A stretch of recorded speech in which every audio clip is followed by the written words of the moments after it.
হয়। ভক্তরা কীর্তন গান শুনতে শুনতে মাঝে মধ্যে কীর্তনের আসরে গড়াগড়ি দেয়। কেন গড়াগড়ি দেয় গো মা? না, এই গড়াগড়ির মধ্যে কি আছে?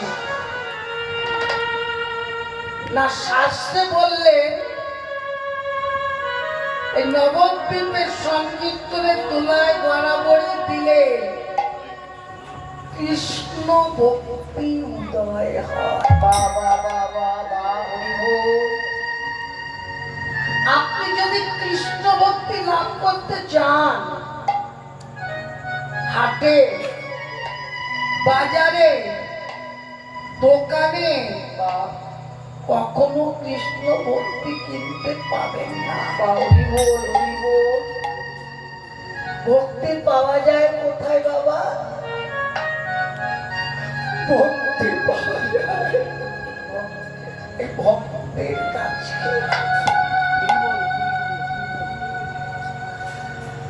যদি তুমি কৃষ্ণ ভক্তি লাভ করতে চাও, তবে তুমি ওই সাধুর বাজারে যাও। আর সাধুর বাজারে গিয়ে যে সাধুরা দোকান পেতে বসে আছে, সাধুর বাজারে যে সাধুরা দোকান পেতেছে, আজ আপনারা যারা কীর্তন গান শুনতে এসেছেন, আপনার প্রত্যেকে কিন্তু সাধু। বাবা, কেননা আপনারা হরিনামকে ভালোবাসেন, তাই হরিবাসরে এসেছেন হরিনাম আস্বাদন করবার জন্য। হরিবাসরে এসে আপনারা যারা সাধু সঙ্গ করবার জন্য বসেছেন, লক্ষ্য করে দেখুন আপনারা প্রত্যেকে দোকান পেতেছেন। হরিবল হরিবল হরিবল হরিবল।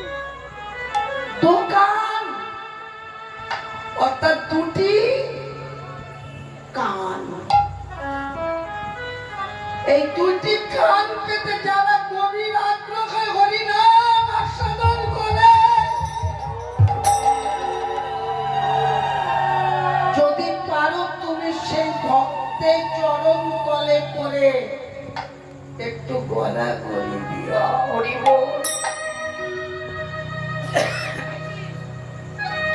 তাই শাস্ত্রে বললেন সাধু সঙ্গ সর্বশাস্ত্রে কয়, লবমাত্রেন সাধু সঙ্গ তার সর্বসিদ্ধি হয়।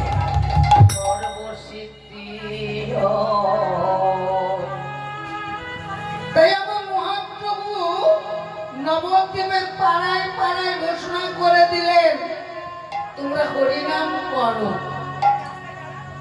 আর হরিনাম করতে যদি না পারো, মন প্রাণ দিয়ে হরিনাম শোনো। আর মাঝে মধ্যে একটু দুলাই পরে গড়াগড়ি দাও।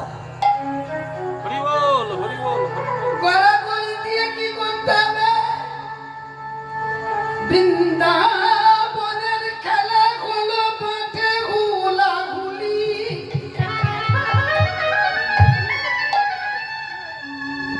আর নবদ্বীপের নতুন খেলা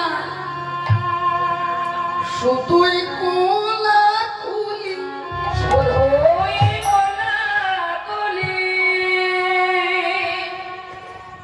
হরিনাম শুনতে শুনতে ভক্তরা কোলাকুলি করে। এই যে একটু আগে কোলাকুলি করলেন, এই কোলাকুলি কেন করে বাবা? এই কোলাকুলির মধ্যে কি আছে? নারদ শিক্ষায় শ্রী ভগবান আমার নারদকে বললেন, হে নারদ, নহং তিষ্ঠামি বৈকুণ্ঠে যোগিনানি হৃদয়ে নচ মদ ভক্তা যত্র গায়ন্তি তত্র তিষ্ঠামি হে নারদ। হে নারদ, আমি বৈকুণ্ঠে থাকি না, আমি যোগীগণের হৃদয়েও থাকি না। আমি থাকি কোথায় জানো? আমার ভক্তগণ হরিনামের বাসনে বসে হরিনাম আস্বাদন করিতে করিতে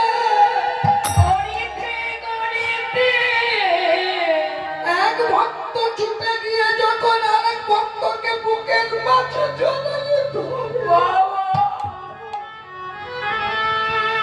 আমি সদাই সেই ভক্তের হৃদয় মাঝে বিরাজ করি।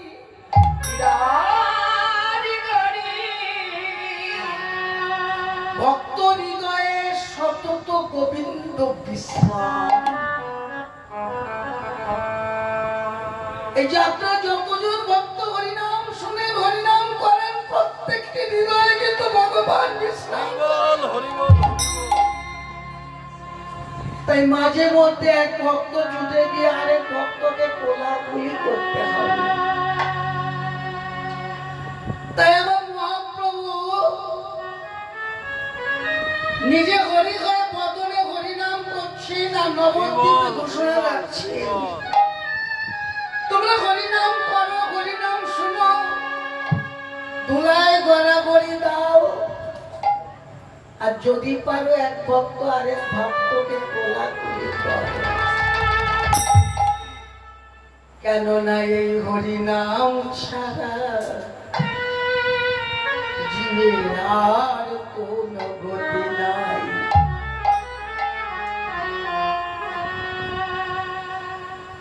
হরিনাম করতে হবে, হরিনাম ছাড়া জীবের গতি নাই। বনাদিন ফুরাই যায় বাবা। তাই আমার মহাপ্রভু বললেন,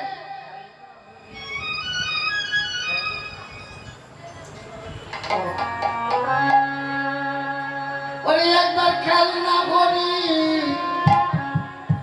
নামের খেলা জেগে দেখতো কেন বেলা।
কে দেখ তোর গেল বেলা, ধর্ণা হরি নামের ভেলা, আর খেলিস না ওই মায়ার জীবরে। এই মায়া জগতে যে সমস্ত খেলা নিয়ে তোরা আনন্দে মেতে আছিস, এই মায়া জগতের খেলার আনন্দ কত সময় না, যত সময় এই মায়ার জগতের খেলা খেলবার কালে থেকে শক্তি বা সামর্থ্য থাকে, তত সময় দেখবেন এই মায়ার জগতের খেলা বড় ভালো লাগে। আর খেলা খেলতে খেলতে যখন আমরা আমাদের শক্তি বা সামর্থ্য হারায়ে ফেলি,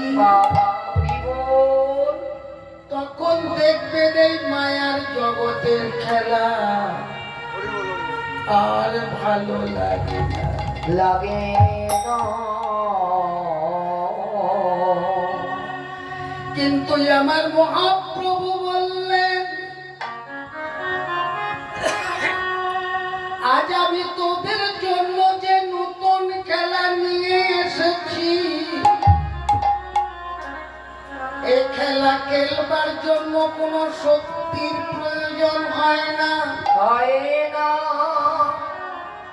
এই খেলা খেলবার জন্য কোনো সামর্থ্যের প্রয়োজন হয় না,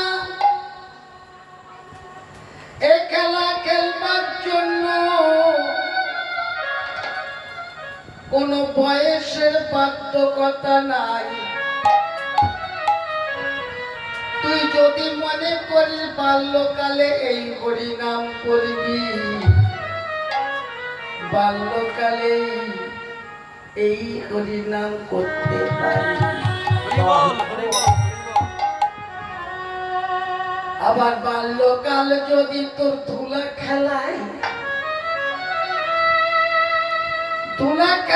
চলে যায়, তোর বাল্যকালে হরিনাম করা না হয়, বাবা, আমার মহাপ্রভু বললেন, তাহলে তুই যৌবন সময়ে হরিনাম করবি।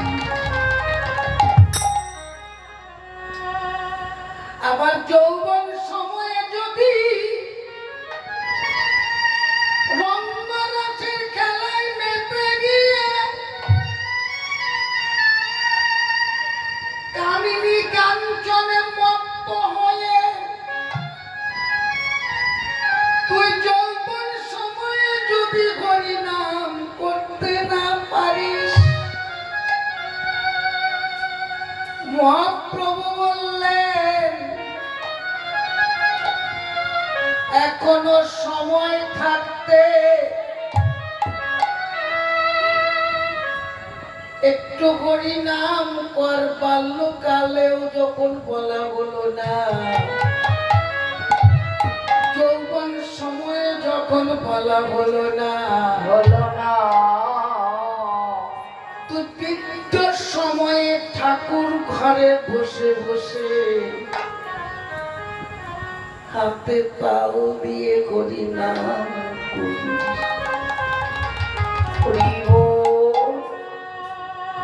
আবার বৃদ্ধ সময়ে যদি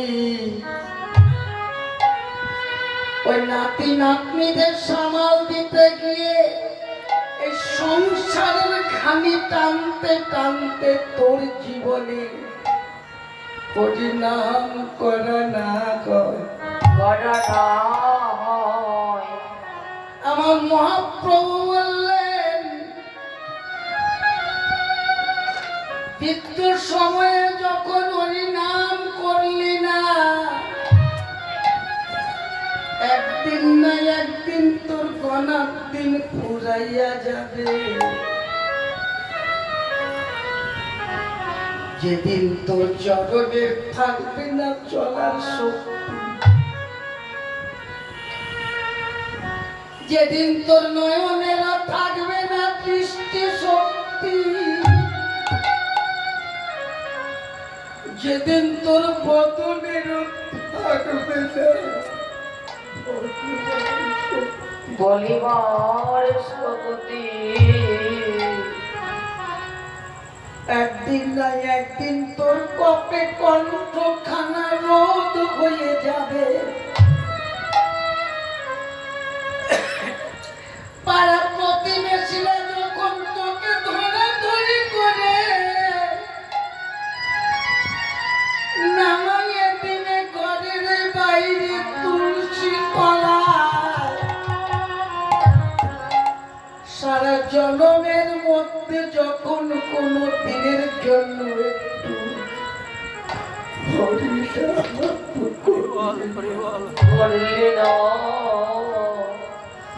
অন্তত মরণকালে যদি হা কৃষ্ণ গোবিন্দ তোমার গোলাম বলতে পারি, বলিতে পারি নামের সঙ্গে শেষের দিনে প্রাণ দিলে পরে দিলে পরে এমন কৃষ্ণ ভজনে ভজনের জন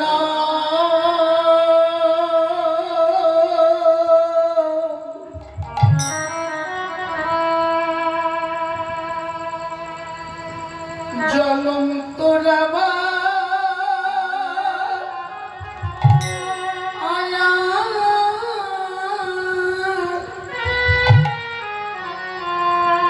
আমার আমার হবে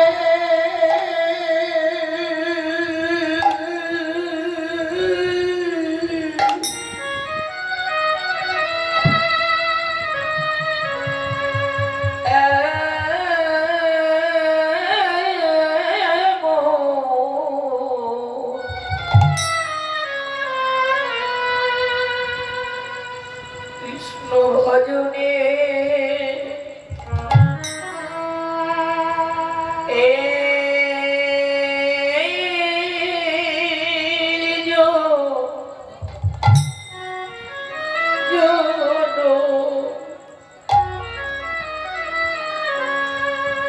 জনম তোমার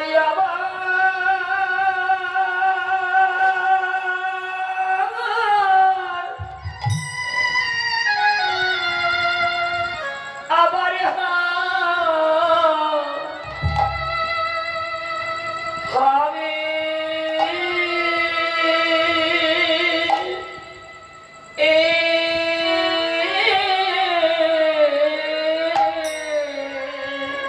ও তোর এই জনম না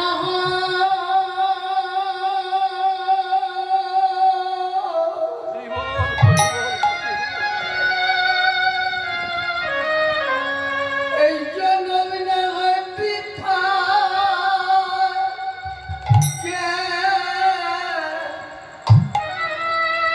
গেল।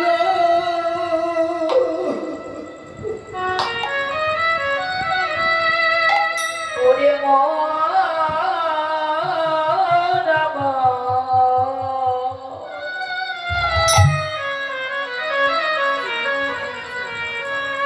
আমার কৃষ্ণ ভজনে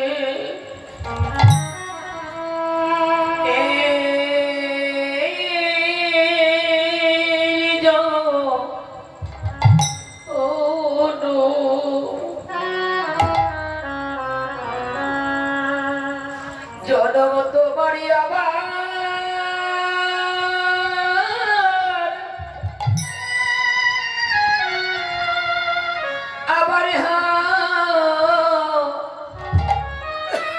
হবে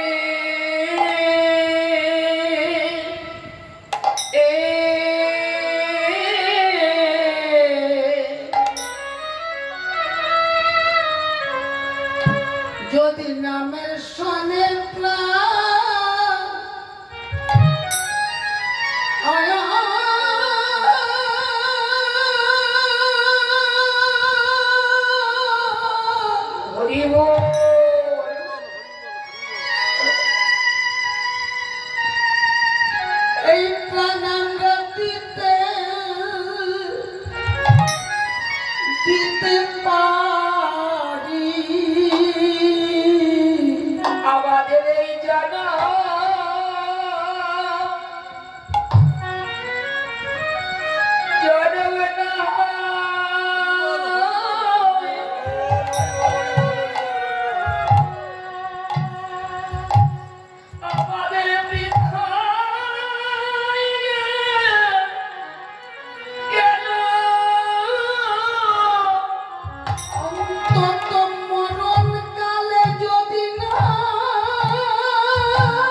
একটু হরি নাম করতে না পারি, অন্তত মরণ কালে কৃষ্ণ নাম শ্রবণ করে কিংবা বদনে কৃষ্ণ নাম উচ্চারণ করে শেষ নিঃশ্বাস পরিত্যাগ করলে পরে শাস্ত্রে বললেন এমন কৃষ্ণ ভজনের জনম তার আবার হয়ে থাকে।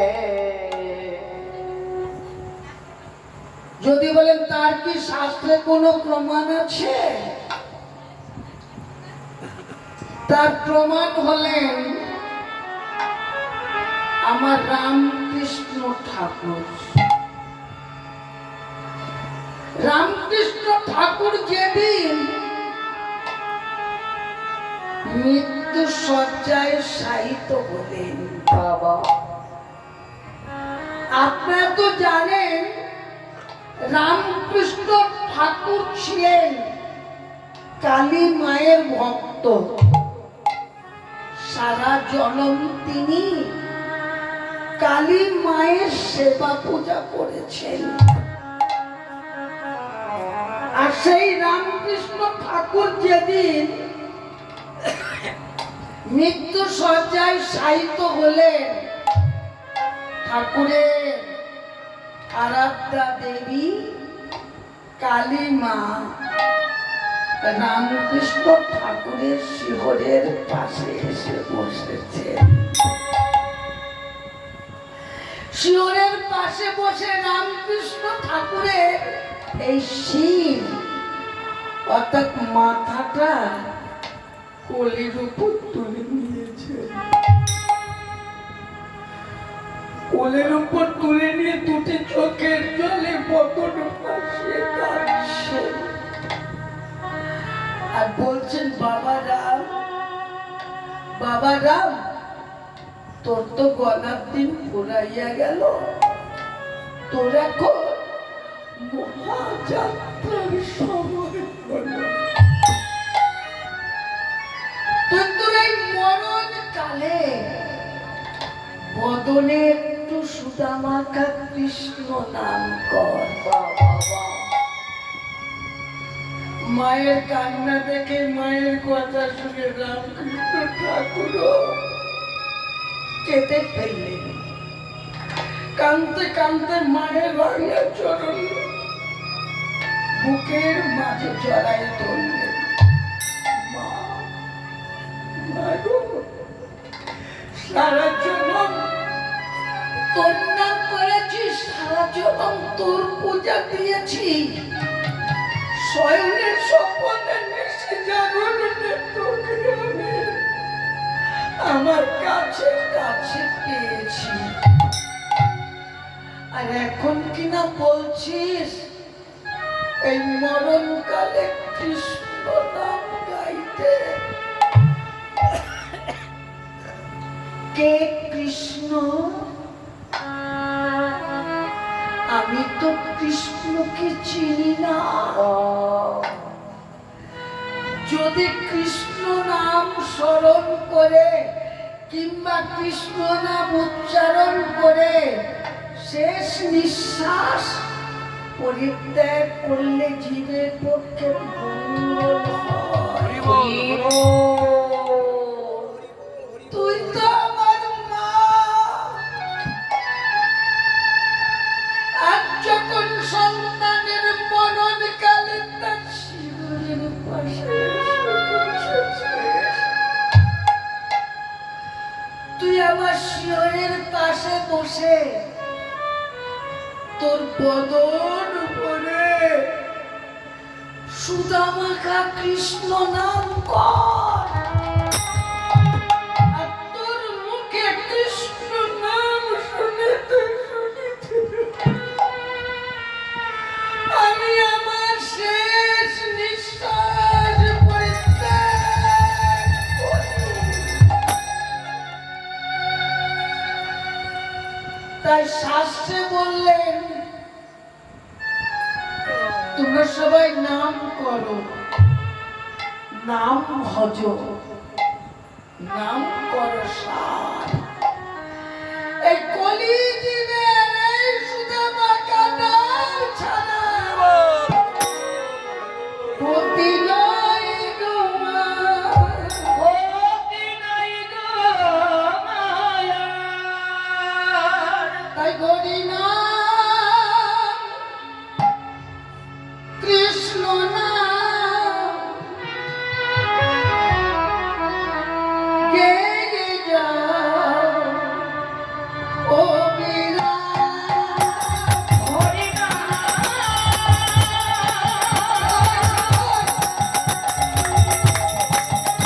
কৃষ্ণ নাম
গ্রহণ করেছি, আমাদের প্রত্যেকের কর্তব্য হরিনাম করা, হরিনাম শোনা, হরিনাম করা।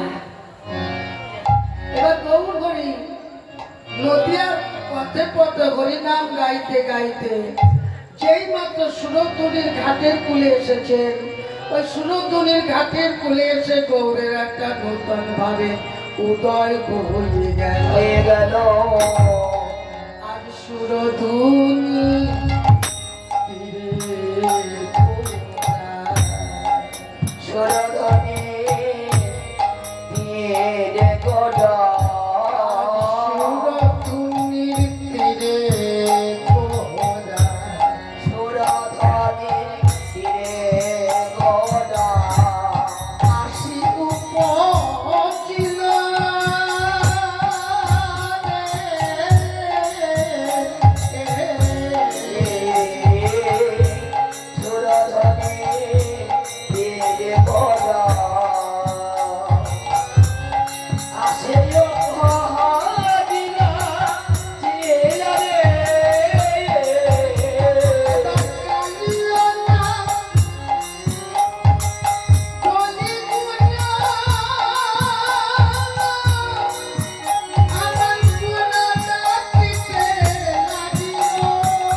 এসেছেন,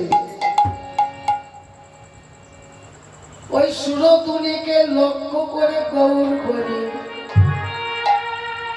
কালিয়নাথ কালিয়নাথ বলে ডাকছেন।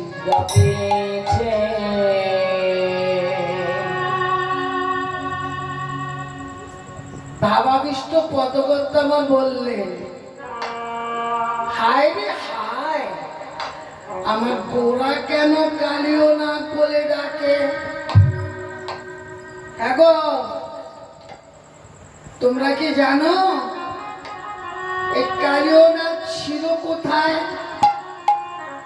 এই কালিয়নাথ ছিল সেই বৃন্দাবনে। বাবা, কালিয়নাথের বিষের জ্বালায় জর্জরিত হয়ে জীব সকল প্রাণ হারাতো, কিন্তু আমার গৌর হরি তিনি নবদ্বীপে সে কালিয়নাথকে তো সঙ্গে করে আনেন নাই। তবে কেন এই নবদ্বীপে সুরতরী ঘাটের কূলে এসে কালিয়নাথ কালিয়নাথ বলে ডাকছে?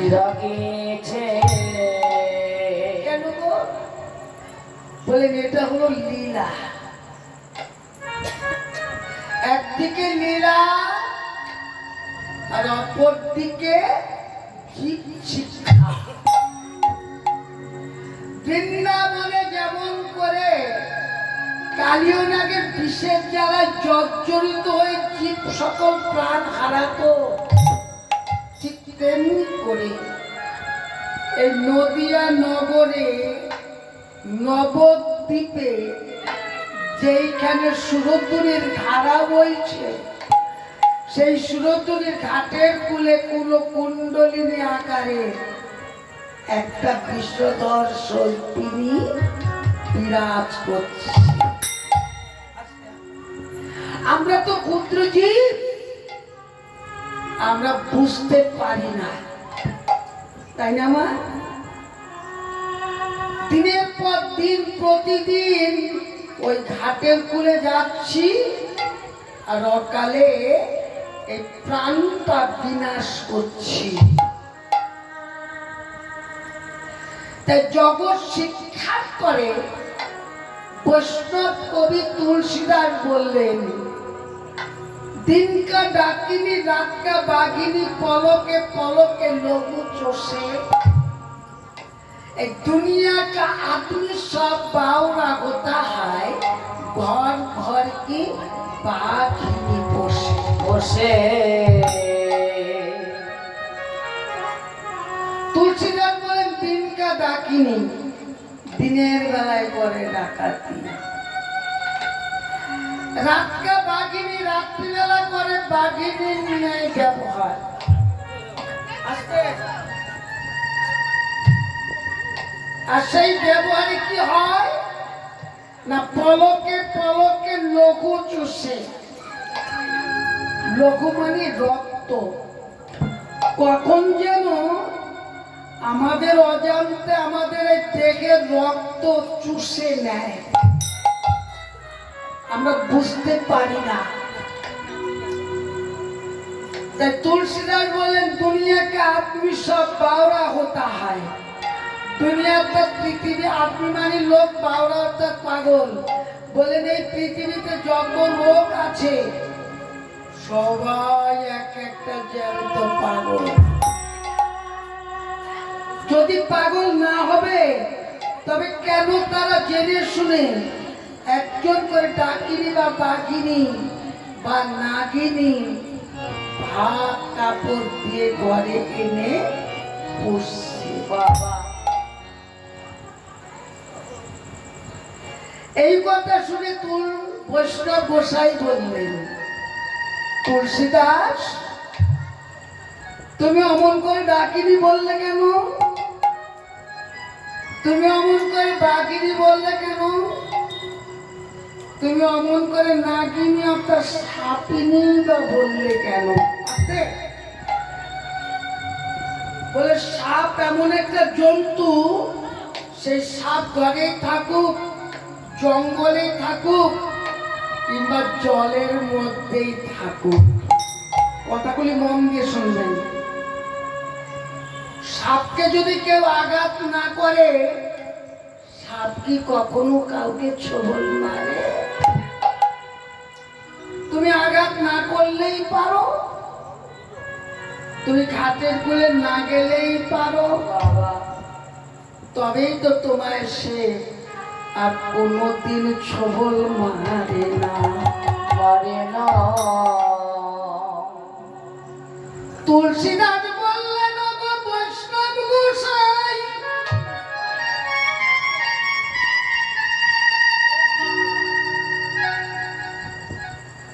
তুমি যে বললে আমি আর ঘাটের কূলে বাবা, তোমার ইচ্ছাটাও আমার ইচ্ছা।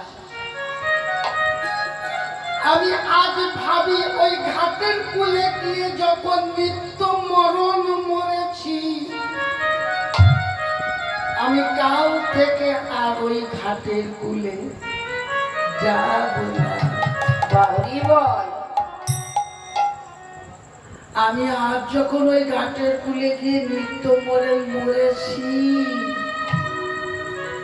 আমি কাল থেকে আর ওই ঘাটে যাব না, কিন্তু যতই ভাবি যাব না যাব না যাব না, ওই কাল যখন নেমে আসে নেমে আসে ওই কালের টানে আমার জাত স্বভাবে কি করে জানো,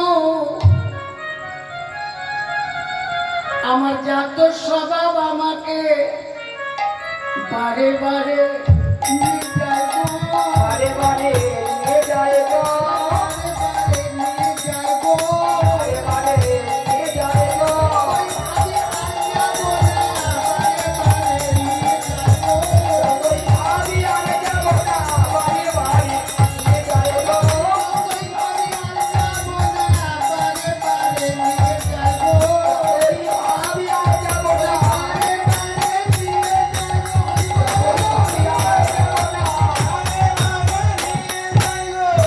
ওই আমি আর যাব না।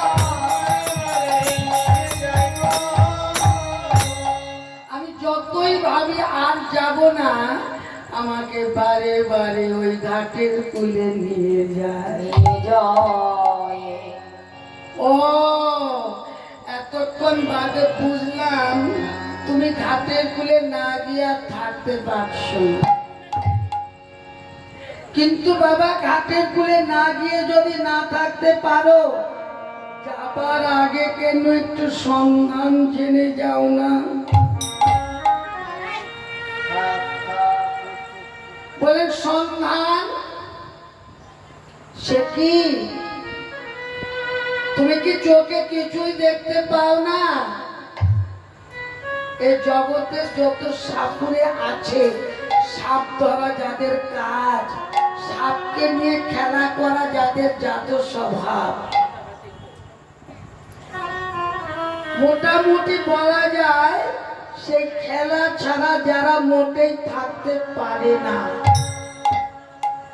তারা সাপ ধরবার আগে ঘরের ভিতরেই হোক আর জঙ্গলের ভিতরেই হোক আর সেই গর্তের ভিতরেই হোক, আপনার লক্ষ্য করে দেখবেন তার বদনে একটা অজপা মন্ত্র জপিতে জপিতে ধীরে ধীরে সেই গর্তের ভিতরে হাত দেয়। যখন সেই গর্তের ভিতরে হাত দেয়, সাপিনী মাথা তুলে ছবল মারা তো দূরের কথা, মন্ত্রের এমন শক্তি, মন্ত্র শুনে সাপিনী মাথা নিচু করে পা লাগিয়ে যায় গো, পা লাগিয়ে যায় গো, পা লাগিয়ে যায় গো, কানে ছবল মারে না, নিচু করে পা লাগিয়ে যায় গো, কানে ছবল মারে না, নিচু করে পা লাগিয়ে যায় গো, কানে ছবল মারে না, নিচু করে পা লাগিয়ে যায় গো, কানে ছবল মারে না, নিচু করে পা লাগিয়ে যায় গো,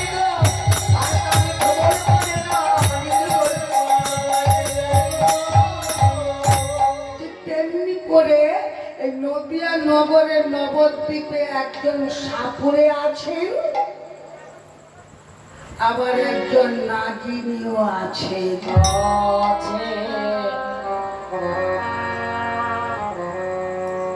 যদি বলেন এই নাগিনী কোথায় কেমন ভাবে আছে, বলে যা আছে ব্রহ্মাণ্ডে তা আছে নিজের ভাণ্ডে।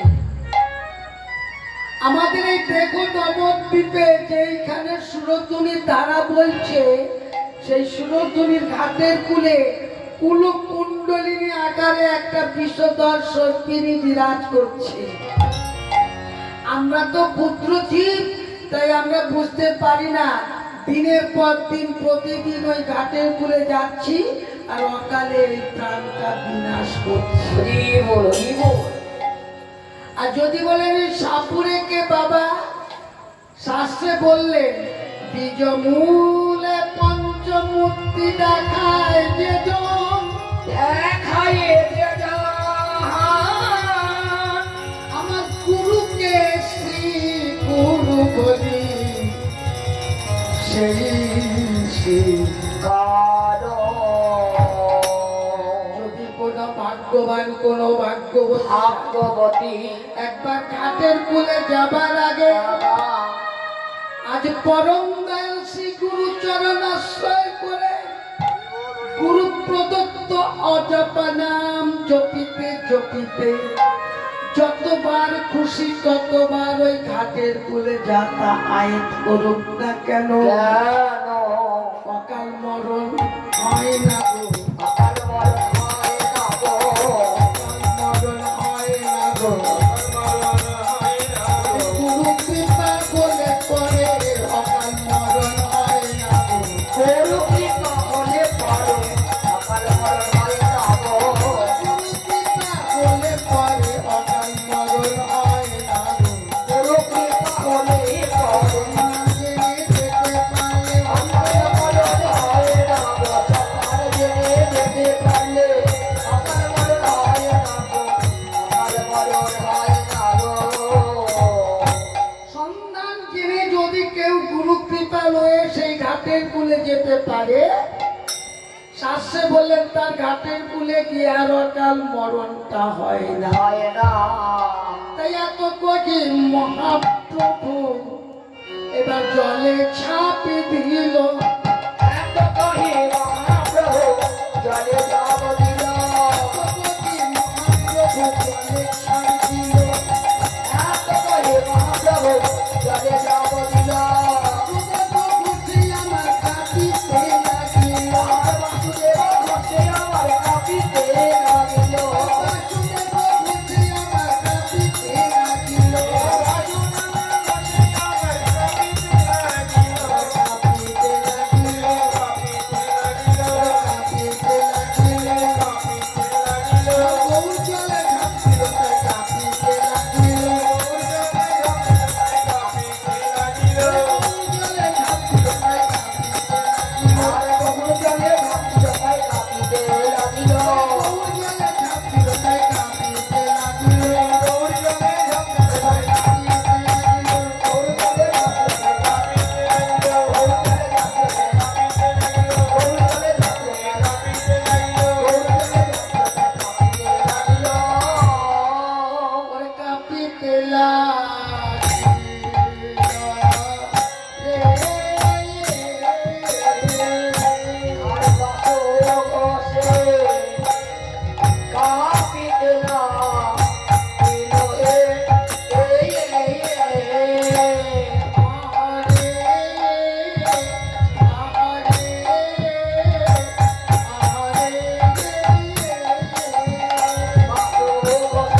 মদর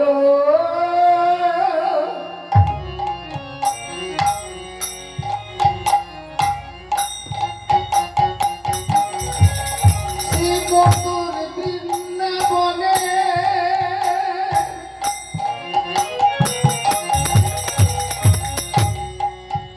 একটি মধুর মধুর লীলা একি মধুর লীলা যাই রে মধুর বৃন্দাবনে লীলা যাই রে লীলা বলে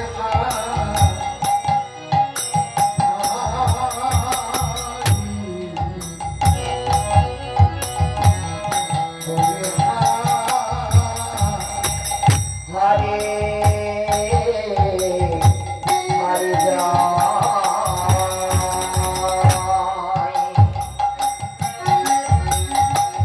বৃন্দাবনে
ধাম মধুময় বৃন্দাবন ধাম।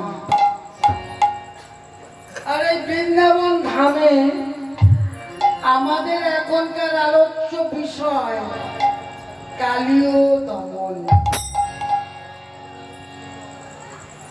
অনাদি আদি গোবিন্দ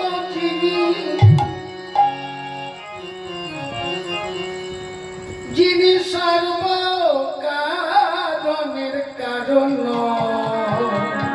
কারণ প্রতিদিনের মতো আজও সেই সকাল বেলা সকাল বেলা নন্দ মহারাজের নবলক্ষ গঠিল। আর আজ একাদশ রাখাল বালক সঙ্গে করে গোষ্ঠে এসে বিনোদ খেলায় মেতে আছেন।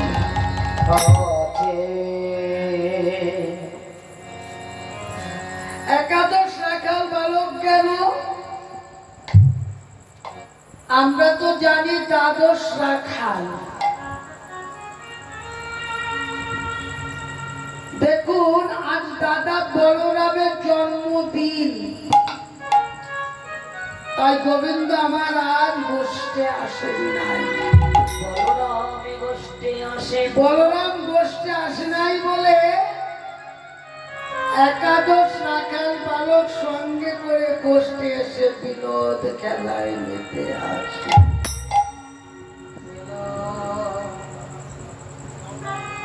খেলা খেলতে খেলতে গোবিন্দের আর খেলা ভালো লাগে না।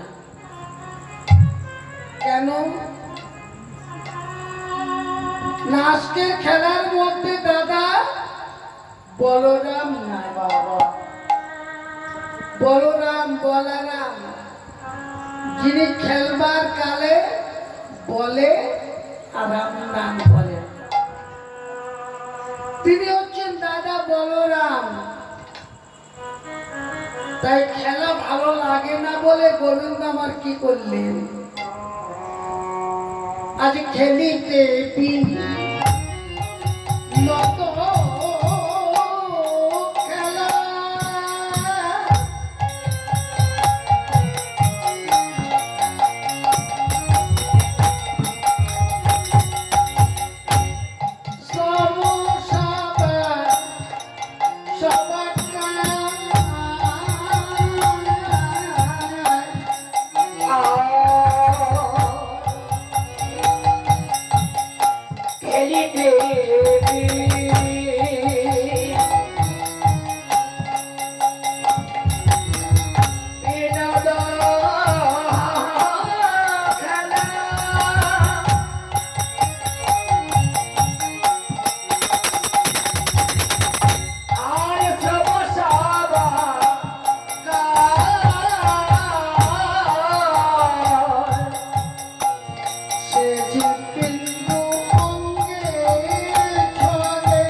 খেলা খেলিতে খেলিতে গোবিন্দের আর খেলা ভালো লাগে না।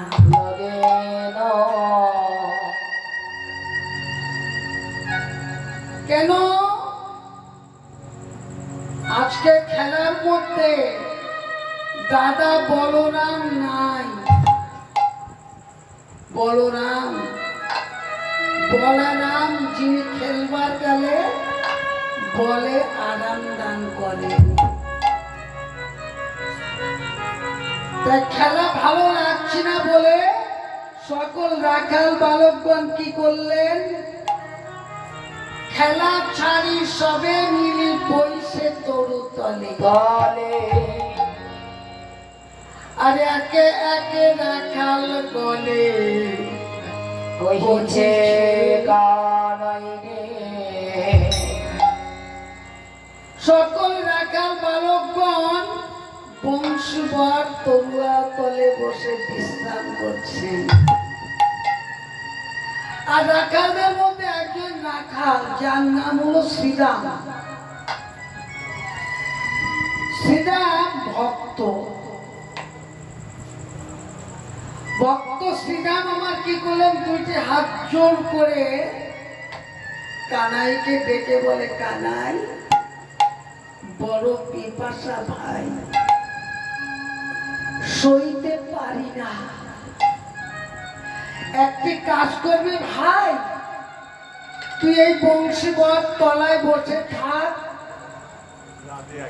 আর আমার সকল রাখাল বালকগণ মিলে বৃন্দাবনে বনে প্রবেশ করি, দেখি কোথাও পিপাসা নিবৃত করিবার মতো পানীয় জল পাই কিনা। যদি কোথাও জল পাই, আমরা আমাদের পিপাসা দূর করব, আর আসবার কালে সবাই মিলে তোর জন্য এক অঞ্জলি পূরণ করে জলে নিয়ে আসবো। এই কথা শুনে কৃষ্ণ বললেন, এই শ্রীরাম, তোদেরকে যেতে হবে না, কেননা তোদের যেমন পিপাসা আমারও ঠিক তেমনি পিপাসা। বরং তোরা সবাই বসে থাক, আমি বৃন্দাবনে বনে প্রবেশ করে দেখি কোথাও পিপাসা নিবৃত করিবার মতো পানীয় জল পাই কিনা। যদি কোথাও জল পাই, আমি আমার নিজের পিপাসা দূর করে তোদের সকলের জন্য এক অঞ্জলি পূরণ করে জল নিয়ে আসবো। শ্রীরাম বললেন, আহা, তাই কখনো হয়নি কানাই?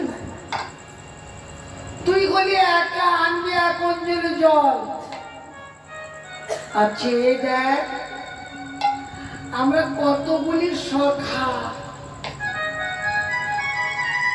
তোর এক অঞ্জলি জলে কি আমাদের সকলের পিপাসা দূর হবে? হবে না।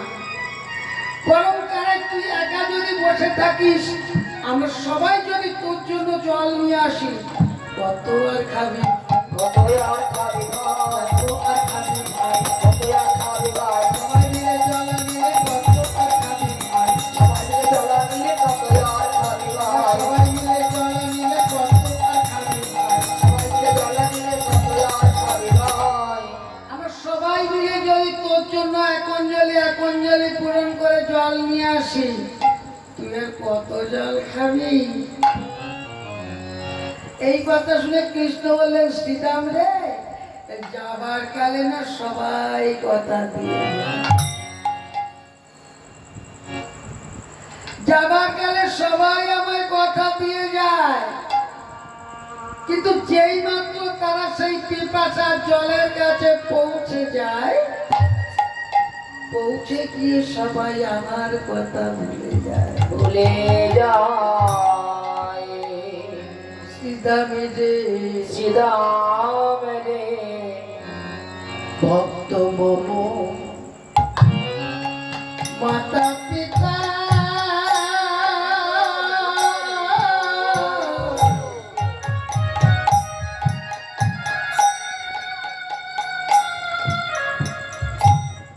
ভক্ত মম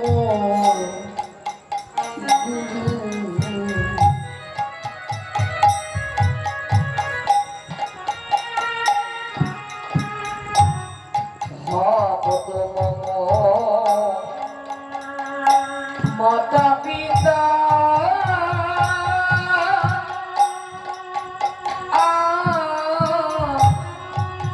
ভক্ত মম গুরুদেব,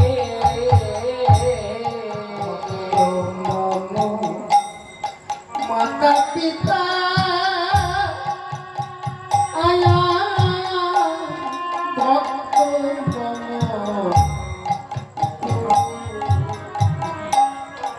ভক্ত মম মাতা পিতা ভক্ত মম গুরুদেব। ভক্তরা রে কেছে মুন্না পাঞ্চা কল্প এই ভক্তরা রে কেছে মুন্না পাঞ্চা কল্প গুরুদেব। ভক্তের হাতে আমার প্রেমের ডুরি, ভক্তের হাতে আমার প্রেমের ডোরি, ভক্তের হাতে আমার প্রেমের ডুরি, ভক্তের হাতে আমার প্রেমের ডোরি, আমার যেই দিকে ঘুরায় সেই দিকে ঘুরি, ভক্তের হাতে আমার প্রেমের ডুরি, ভক্ত যেদিকে ঘোরায় সেই দিকে ঘুরি, ভক্তের হাতে প্রেমের ডোরি, সেই দিকে ঘুরায় সেই দিকে ঘুরি, ভক্তের হাতে আমার প্রেমের ডুরি। ভক্ত যেদিকে ঘোরায় সেই দিকে ঘুরি,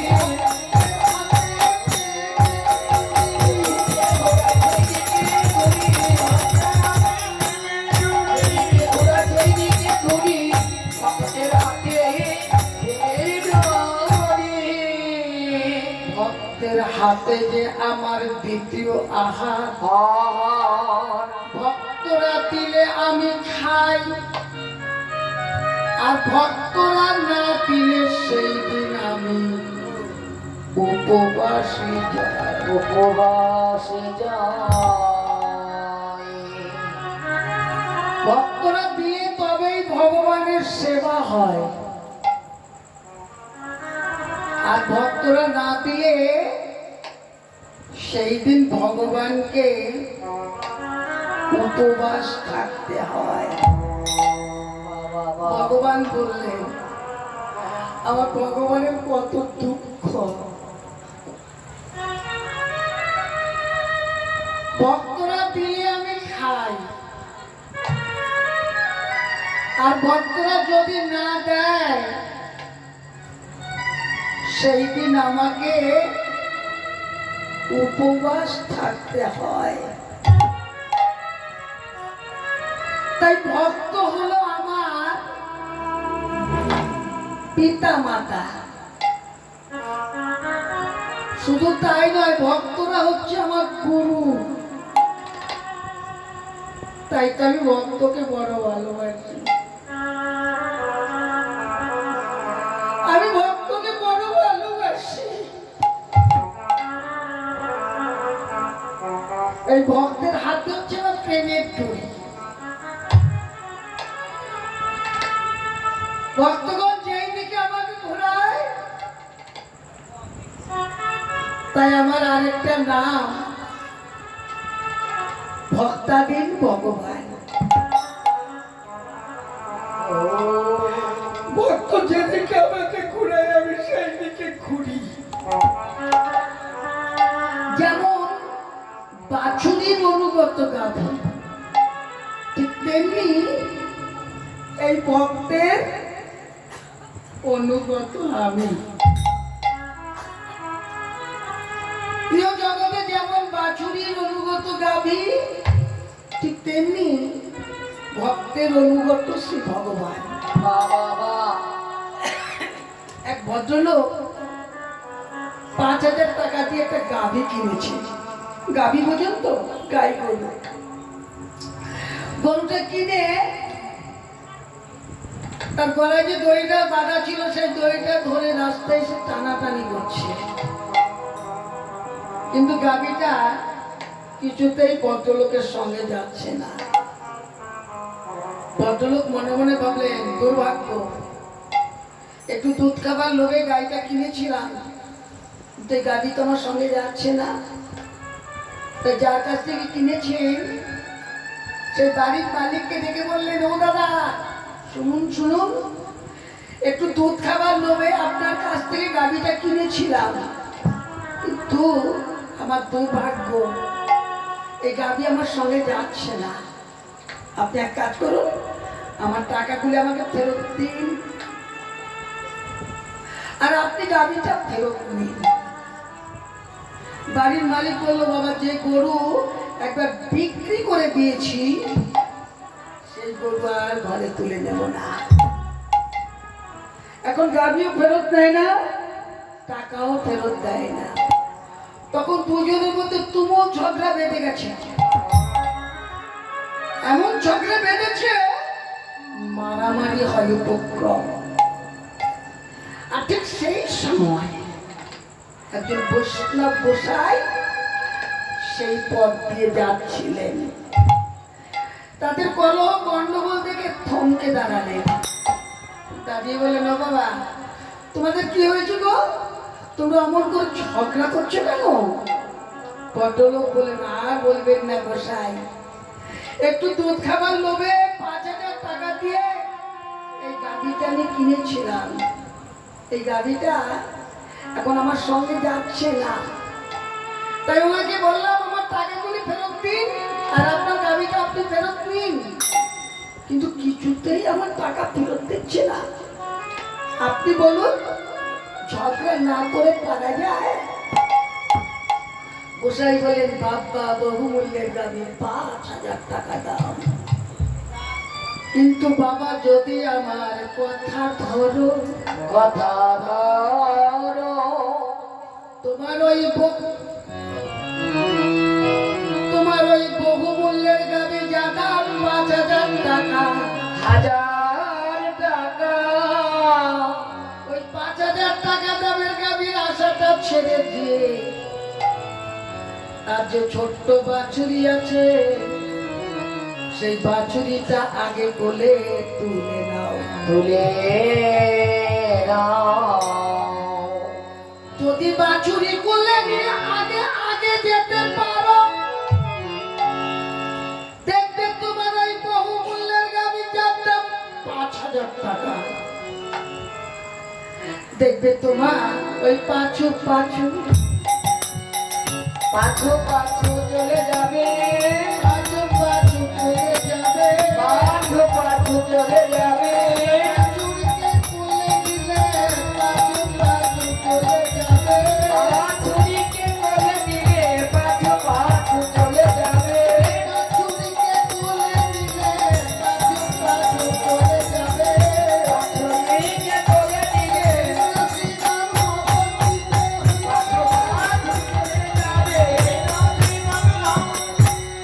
পাছু পাছু চলে যাবে, পাছু পাছু চলে যাবে। তাই বলি, শ্রীরাম, তোরা যাচ্ছিস বটে যা, কিন্তু যাবার আগে কথা দিয়ে যা। দিয়ে যা, আর 10 জনের মতোই পিপাসার জলের কাছে পৌঁছে গিয়ে যেন আমার কথা ভুলিস। বলিস না। শ্রীরাম বললেন, কানাই, তুই যে মোদের জীবন কানাই, আমরা জগৎ ভুলে থাকতে পারি ভাই, কিন্তু তোর কথা কি কখনো বলতে পারি? এই দেখ, তোর অঙ্গ ছুঁয়ে কথা দিলাম, আমরা আমরা আপন আপন পিপাসা দূর করে আসবার কালে সবাই মিলে তোর জন্য এক অঞ্জলি পূরণ করে জল নিয়ে আসবো। আসিব। রাখাল বালকগণ কানাইকে কথা দিল,